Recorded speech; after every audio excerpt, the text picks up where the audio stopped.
और ਜਿਹੜਾ ਵੀ ਇਹਨਾਂ ਪਟਵਾਰੀ ਸਕਾਫਤ ਉਜਾਗਰ ਕੀਤੀ ਪੂਰੀ ਉਹ ਬੜੇ ਸ਼ਹਿਰ ਵਿੱਚ ਮੁਬਤਲਾ ਹੋਏ ਗਏ ਅਸਾਂ ਸਾਰੇ। ਲੇਕਿਨ ਇਸ ਵਿੱਚ ਉਹ ਲੋਕ ਸ਼ਹਿਰ ਵਿੱਚ ਮੁਬਤਲਾ ਹੋਏ ਜਿਹੜੇ 2000 ਤੋਂ ਪਹਿਲੇ ਵਾਲਾ ਜਿਹਨਾਂ ਦਾ ਬਚਪਨ ਸਾ ਜਾਂ 2006-7 ਵਾਲਾ ਜਿਹੜਾ ਮੋਬਾਈਲ ਨਹੀਂ ਟੈਕਨੋਲੋਜੀ ਆਈ ਉਸ ਤੋਂ ਬਾਅਦ ਹਲੇ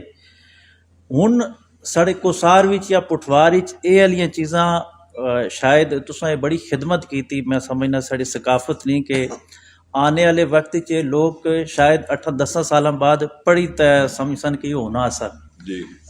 साड़ी सकाफत उपर जो हमला वा और तुसां जे लोग जेडे खराज तहसीन ने मुस्तैक है कि उसकी जिंदा किया ने इस नाल तुसां अपना एक फन और कमाल